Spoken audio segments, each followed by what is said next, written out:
প্রাথমিক শিক্ষকদের জন্য গুরুত্বপূর্ণ এই প্রতিবেদন। আগেই নির্দেশিকা দেওয়া হয়েছিল যে ধাপে ধাপে রাজ্যের সমস্ত প্রাথমিক স্কুলে পঞ্চম শ্রেণী চালু করা হবে। এর আগে 2020 সালে রাজ্যের 65,000 প্রাথমিক স্কুলের মধ্যে প্রায় 18,000 স্কুলে পঞ্চম শ্রেণীর পঠন পাঠন শুরু হয়। এবার ফের তার প্রস্তুতি শুরু হয়েছে। ইতিমধ্যে বিভিন্ন স্কুলের কাছে পরিকাঠামোগত তথ্য জানতে চাওয়া হয়েছে, বহু স্কুল তথ্য জমাও দিয়েছে। আরও কিছু প্রাথমিকে পঞ্চম শ্রেণী চালু হলে ওই স্কুলগুলির পড়ুয়াদের সংখ্যা আরও কিছুটা বাড়বে বলে মনে করা হচ্ছে। আগামী শিক্ষাবর্ষ থেকে পঞ্চম শ্রেণী সমৃদ্ধ প্রাথমিক স্কুলের সংখ্যা আরও বাড়তে চলেছে বলেই ধারণা শিক্ষক মহলের। উচ্চ প্রাথমিক এবং উচ্চ বিদ্যালয়গুলিতে আগে থেকেই পঞ্চম শ্রেণী চালু আছে।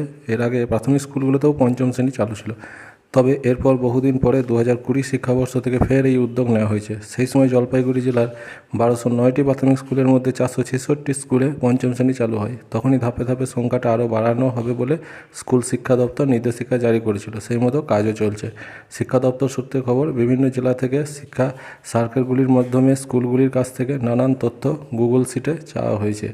প্রাক প্রাথমিক থেকে চতুর্থ শ্রেণী পর্যন্ত প্রতিটি শ্রেণীতে পড়ুয়ার সংখ্যা কতজন স্থায়ী এবং পার্শ্ব শিক্ষক রয়েছেন, স্কুলটিতে পঞ্চম শ্রেণী চালু আছে কিনা, শ্রেণীকক্ষের সংখ্যা ইত্যাদি জানাতে হবে। এই উদ্যোগকে সাধুবাদ জানিয়েছে শিক্ষক মহল।